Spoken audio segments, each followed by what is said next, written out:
کبھی کبھی انسان اپنی زندگی میں نہ چاہتے ہوئے بھی ایک ایسے مقام پر آ کھڑا ہوتا ہے جہاں وہ اپنا درد سوائے اللہ کے کسی کو نہیں بتا سکتا، اور اللہ آپ کو ایسے نوازے گا کہ آپ کے دعا میں اٹھے ہاتھ حیران رہ جائیں گے۔ جو لوگ ایمان لائے ہیں ان کا دوست خدا ہے کہ ان کو اندھیرے سے نکال کر روشنی میں لے جاتا ہے، اور جو کافر ہیں ان کے دوست شیطان ہیں کہ ان کو روشنی سے نکال کر اندھیرے میں لے جاتے ہیں۔ یہی لوگ اہل دوزخ ہیں کہ اس میں ہمیشہ رہیں گے۔ جب یہ زندگی اور وہ زندگی سب اسی کی امانت ہے تو کرنا بھی وہی چاہیے جو خدا کی مرضی ہو۔ انسان کا اختیار نہ سانس پر ہے نہ تقدیر پر، لیکن اگر اس کی مرضی میں اپنی مرضی شامل کر لی جائے تو راحت مل جاتی ہے۔ دعا یہ ہونی چاہیے کہ اللہ اپنی رضا کو ہماری رضا بنا دے اور ہم سے وہ کام نہ کروائے جسے وہ پسند نہیں کرتا۔ بعض دفعہ انسان بے حد ٹوٹ جاتا ہے جب اسے لگتا ہے کہ اللہ نے اسے وہ شخص وہ شے نہیں دی جس کا وہ طلبگار تھا۔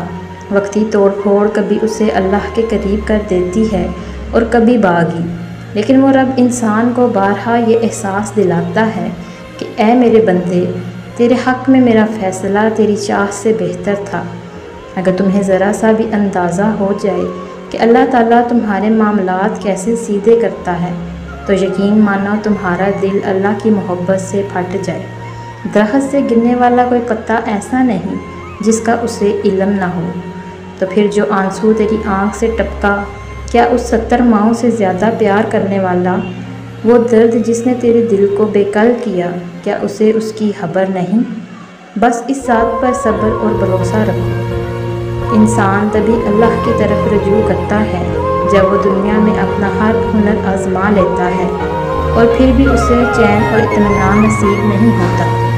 پھر اس کو یقین ہوتا ہے کہ صرف اللہ کی محبت کے سوا ہر محبت نے فنا ہو جانا ہے۔ اللہ کی محبت کے سوا ہر محبت کو زوال ہے۔